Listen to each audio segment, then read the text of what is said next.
प्रभाग क्रमांक 17च्या भाजपच्या कार्यालयाचे उद्घाटन पक्षातील मान्यवरांच्या उपस्थित पार पडले। यावेळी सांगलीचे आमदार सुधीरदादा गाडगीळ, सिद्धार्थ गाडगीळ, जयश्रीवहिनी पाटील, पृथ्वीराजबाबा पाटील, रावसाहेब पाटील, त्याचबरोबर मनोहर सारडा, काकाजी आणि इतर अनेक मान्यवर तसेच या प्रभागातील प्रतिष्ठित नागरिक, त्याचप्रमाणे पक्षातील 4 अधिकृत उमेदवार उपस्थित होते। शुभारंभ यासाठी या ठिकाणी उपस्थित असलेल्या आमच्या नेत्या जयश्री पाटील, पृथ्वीराजबाबा पाटील, आमचे ज्येष्ठ नेते दीपूबाबा शिंदे, रावसाहेब पाटील, कांते अण्णा आणि मनोबाई जंगम सर, सर्व प्रतिष्ठित नागरिक बंधू भगिनी, आता प्रत्येक नेत्यांनी काय करायचं काय केलं हे सगळं सांगितलेलं आहे, पण मी फक्त 1-2 टिप्स देणार आहे।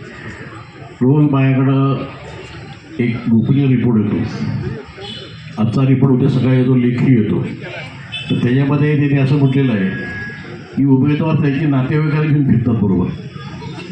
तसं न करता तुम्ही नातेवाईकांचे 4, 5, 10 टीम करा आणि त्या एकेकाबरोबर तुमचा एक कार्यकर्ते जोडा, तेव्हा तुमचं एकाचंच काम करून होईल आणि संबंध प्रभागामध्ये तुम्ही पोचाल। एवढं तुम्हाला एक हिट देतो।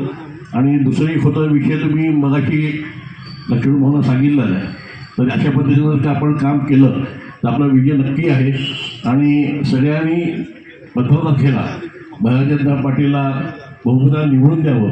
आणि मी खास कौतुक करतो, पहिले आपला महापौर गीताताई मला स्वतः येऊन तिने सांगितलं, दादा मला ह्यावेळेला थांबते, मला काय आता उभं राहायचं नाही आहे, तेव्हा आमचं त्यांनी डोक्यावर थोडं फार कमी केलं। तसेच इशाताई साठे, अरुणा बाबर यांनीसुद्धा आपणहून अर्ज मागा घेऊन आम्हाला सहकार्य केलेलं आहे। नक्कीच त्याच्यासाठी आम्ही काही वेगळ्या विषय पुढच्या काळात करूया आणि आजपासून सगळे आपण कामाला लावूया। एवढंच बोलतो, थांबतो। जय जय। ते PNGचे ब्रँड आहे, लक्षात ठेवा। ते कुठून पैसे आणायचं आणि काय करायचं ते दादा बघतील आणि आपल्या सुखसुविधा बघतील।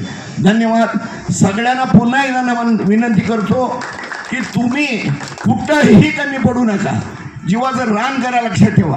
मात्र आपल्या संपूर्ण आता कमळ फुललं पाहिजे ह्याची सगळ्यांनी काळजी घ्या। धन्यवाद। जय। त्याच्या पाठीमागं 55 नगरसेवक असतील, त्यामध्ये 17 नंबरचे 4 नगरसेवक त्या ठिकाणी असतील, असा विश्वास त्या ठिकाणी मला तुमच्याकडे सगळ्यांकडे बघितलं जातं। अतिशय नीटनेटकं नियोजन आहे। शहरातला मध्यवर्ती भाग आहे, फार स्लम भाग या ठिकाणी आहे, अतिशय चांगला आहे। परंतु दुसरी बाजू अशी आहे की प्रत्येकानं घराघरामध्ये सुहास पाटील दिसत, मला दिसायला लागले धामणेकर भरपूर आहेत त्या बैठकीला, त्यामुळे तुम्ही घराघरात पिंजून काढलाय।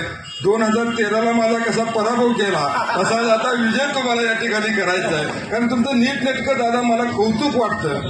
म्हणजे विरोधक असला तरी त्याच्या चांगल्या कामाची कौतुक त्या ठिकाणी करेल। प्रत्येक कार्यकर्ता तुम्हाला लक्ष्मण भाऊ आता या ठिकाणी नवीन मिळेल, तो 100 कार्यकर्त्यांची यादी काढतो, प्रत्येकाला देतो। सुहास पाटील, सुरेश पाटीलना सुद्धा वहिनी या ठिकाणी मदत।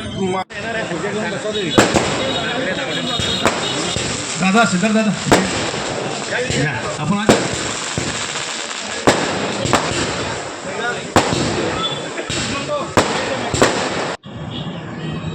फक्त एक उमेदवार महाविकास आघाडीचा निवडून आला आणि तिन्ही उमेदवार भारतीय जनता पार्टीचे विजय झाले। त्याबद्दल मी नक्की या प्रभागातल्या नागरिकांचं अभिनंदन करतो।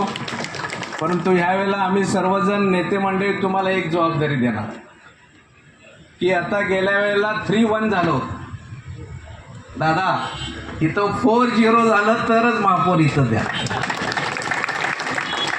त्यामुळे 4-0 असं करण्याची एक